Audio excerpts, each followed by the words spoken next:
Simplement, donc, bon, les cahiers sont quand même très fragiles, hein. C'est un papier qui est extrêmement fin, l'encre aussi, donc on va les exposer à tour de rôle pour être sûr qu'il n'y ait pas de dégradation voilà, qui puisse se voir. Et puis on a baissé la luminosité ici pour être sûr qu'ils soient bien protégés, sachant que la vitrine a tenu encore en fait, l'effet des rayons. Donc ici, on rappelle en gros un petit peu l'histoire de Richer, expliquer qui il était, son parcours pour montrer qu'il est allé vraiment là, très loin en Europe de l'Est. Et puis les gens pourront consulter sur la borne en fait une partie des mémoires, parce qu'évidemment on ne peut pas laisser les gens demander ça. Et alors là vous voyez, vous pouvez même tourner les pages comme ça. Non, on n'a plus vraiment. Et donc lire comme ça un peu les mémoires. Et alors pour les gens qui ne liraient pas couramment l'allemand du début du XXe siècle, c'est évidemment possible de les consulter sous forme d'extrait. Et sachant que tout ça est également en anglais et en allemand pour que tout le monde puisse avoir accès à ce texte-là. Voilà, exactement. C'est mes scans qui ont été utilisés. Eh ben, et c'est des très beaux scans. Je vous l'ai déjà raconté que exactement, oui, je me. Oui, c'est bien fait. Ouais, c'est. Je fais ma pub. Mais c'est vraiment chouette, quoi. C'est Dominique réincarné.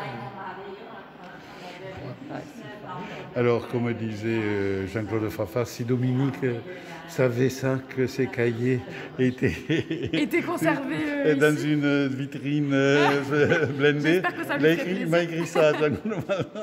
Ou peut-être pas. Voilà. Et donc, au fond, on a quand même fait aussi un petit peu le parallèle avec les mémorialistes bien connus de la Première Guerre mondiale. Ça, c'est très bien. Voilà, c'était important de faire le lien avec Genevois. Oui, tout à fait. Donc, dans les casques, les gens peuvent écouter des extraits lus des mémoires. Là aussi, j'aurais voulu que ce soit les petits-fils qui vous n'avez fait que 17. Vous en avez fait 17 plus un en allemand.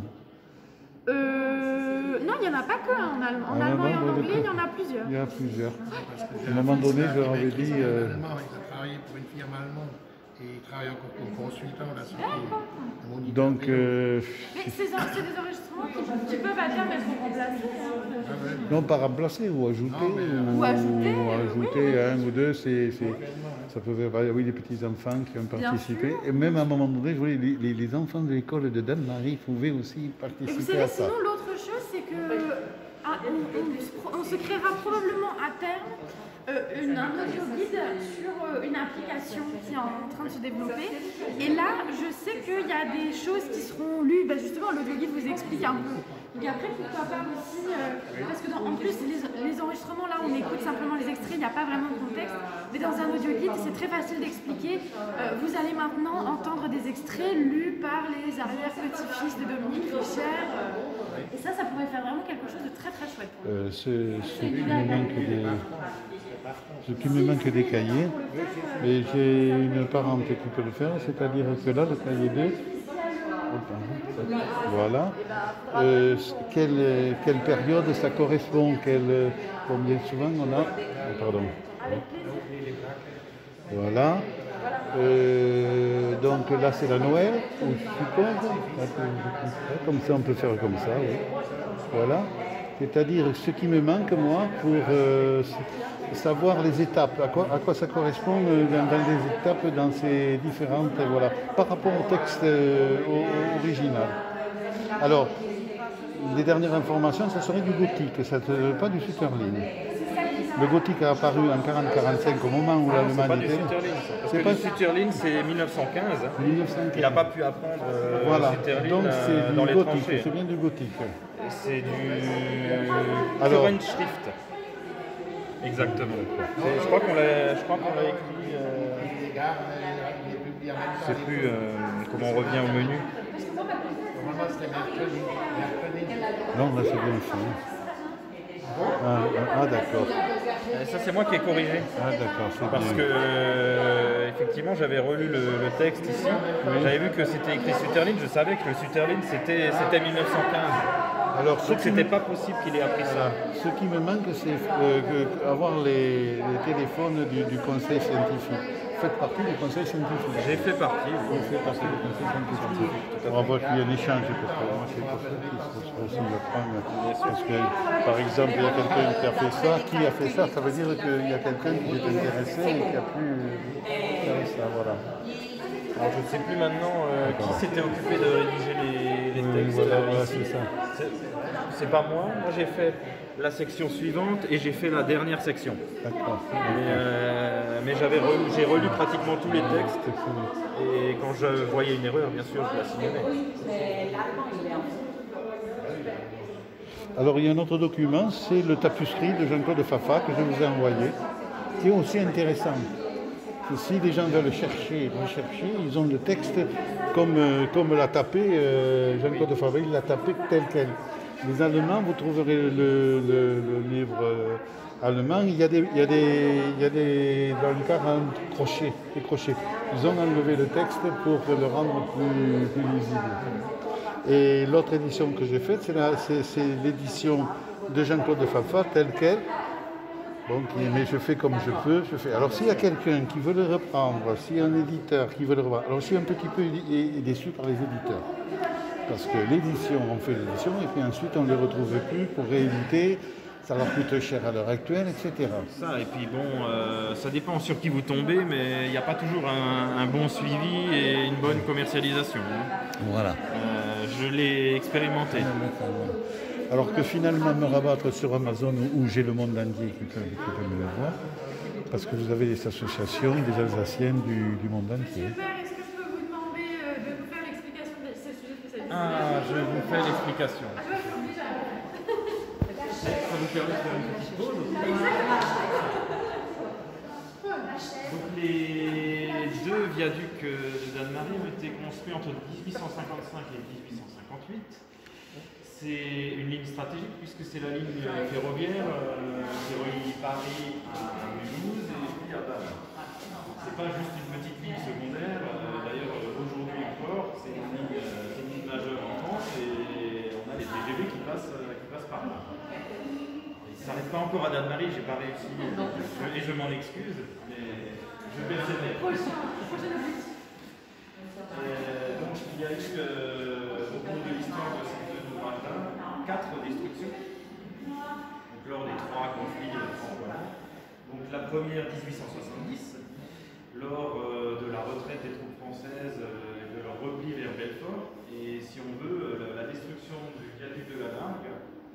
Il y a 2 viaducs, il y a le viaduc de la Largue et il y a le viaduc plutôt côté vers Altkirch. Destruction qui est en fait le premier acte du siège de Belfort. C'est les Français qui ont détruit le viaduc pour empêcher les Prussiens d'arriver plus facilement vers Belfort. Donc ensuite, il y a l'annexion, le viaduc est reconstruit par les Allemands, assez rapidement d'ailleurs, puisqu'à la fin du siège, la ligne est déjà opérationnelle. Et la destruction suivante, c'est à l'issue des 2 offensives françaises sur Mulhouse, donc au début, en août 1914. À l'issue du deuxième repli des troupes françaises, c'est également le génie militaire français qui va faire sauter du coup les 2 viaducs aussi. Donc une petite portion du côté de la Largue, l'arche principale, et du côté du viaduc vers Altkirch, 3 arches. Pourquoi les 2? Parce qu'entre-temps, il y a eu une ligne de chemin de fer qui a été créée entre Danemarie et Vettelrouze-Bonfol en Suisse. Donc on cherche à empêcher l'utilisation de cette ligne et en isolant complètement Danemarie du reste de la ligne. Sauf que les Français se rendent compte très vite qu'ils ont fait une erreur parce qu'ils reviennent au bout de quelques semaines sur le secteur de Danemarie. Le front va se stabiliser donc, entre Danemarie et Altkirch. Et ils entreprennent la reconstruction du seul viaduc de la Largue, puisque après on est trop près des lignes ennemies. Et on va dire au mois de mai, donc c'est le 30 mai 1915, les Allemands ont bien entendu vu le chantier. Ils ont essayé plusieurs fois de le bombarder, et là ils font venir une batterie d'artillerie de marine qui tire avec des obus de 420 mm depuis Valaille et qui détruisent complètement le viaduc qui sera reconstruit qu'en 1919. Et la dernière destruction, c'est lors de la retraite des troupes allemandes. Donc donc c'est entre le 26 et le 27 novembre 1944. Et là, ils font sauter uniquement la grande arche du viaduc de la Largue, juste pour gêner les troupes françaises. Voilà, donc 4 fois détruit, 4 fois reconstruit. Alors c'est tout un symbole ici. Hein, Alors, Dominique Légère participait à la construction du viaduc. Au nord de la ligne, plutôt vers Cette-Rose. Oui. Parce que moi j'ai une photo, il a apporté l'eau aux ouvriers. J'ai une grande photo avec lui dessus. Et il était chargé, parce que quel âge il avait? Il était encore très jeune. Très jeune, oui. Et oui, avant, il n'était pas parti Il a apporté l'eau au service militaire déjà. Il y a une photo de groupe, une cinquantaine de personnes. Et lui, il est là. Je crois que j'ai ça dans justement les photos qu'on a récupérées chez les papas. pour vous dire l'importance un petit peu dans l'imaginaire dalmarien. Oui. Le logo de la ville complet intègre le viaduc. Je ne sais pas si vous avez déjà vu les versions des courriers où il y a carrément le dessin en dessous du viaduc. La paroisse s'appelle Saint-Pierre-les-Viaducs. Ah.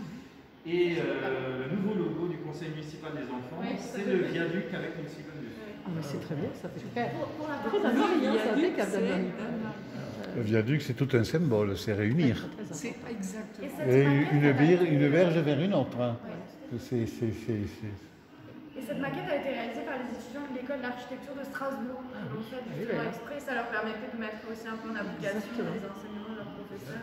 C'est juste une section Une section est très très grand et très très long. Dire qu'on y passe dessous sans. Oui, enfin, c'est quand même étonnant chaque fois qu'on passe dessous. C'est impressionnant. Oui, oui, c'est pas. Ça va tous une certaine émotion. Oui. Exactement. Il y a exactement à cet endroit-là. Oui, deuxième guerre. des enfants complètement enterrés. Mais plus haut. Un peu plus haut. Moi, je me rappelle d'un article. Et derrière vous, c'était une présentation de Tillisheim. J'imagine que vous connaissez. Voilà. Et donc, en fait, à Tillisheim, donc pas très très loin d'ici, il y avait un grand canon qui est considéré en fait comme le premier canon de longue portée. Et donc, ce canon, il avait été construit en fait par les Allemands en 1915. Et son but, c'était de pouvoir tirer sur Belfort. Donc, il tirait très très loin. Et il a tiré quelques mois en 1916. Alors, bon, l'artillerie est évidemment moins précise à l'époque que ce qu'elle est maintenant. Je crois que sur 45 obus, il y en a à peu près 15 qui atteignent leur objectif. Mais enfin, on voit là que 15 de cette taille-là, parce qu'il est reproduit à taille réelle, hein, 15 obus de cette taille-là, bon, bah, ça fait quand même des dégâts. Et au-delà de l'aspect purement technologique, bah, c'est aussi l'idée de la guerre psychologique et de dire que les populations civiles n'étaient jamais à l'abri finalement. On avait beau ne pas être un soldat sur le front, on était sans cesse sous la menace de ces armes comme ça, très puissantes qu'on n'avait jamais vraiment. Et c'était nouveau. Exactement. C'était l'air. Donc forcément encore plus effrayant. Donc voilà. Et puis finalement ensuite, le front s'est déplacé et c'était moins intéressant pour les Allemands de le garder sur Belfort parce qu'ils n'en avaient pas beaucoup. Hein, c'était pas des pièces qu'on avait en centaines de milliers. Et donc le canon a été déconstruit et reconstruit ailleurs pour servir leurs intérêts. Donc ça se visite encore, hein, ce site-là, il est encore visitable. Et donc c'est une association qui fait vivre un peu cette histoire-là. Mais ils ont vraiment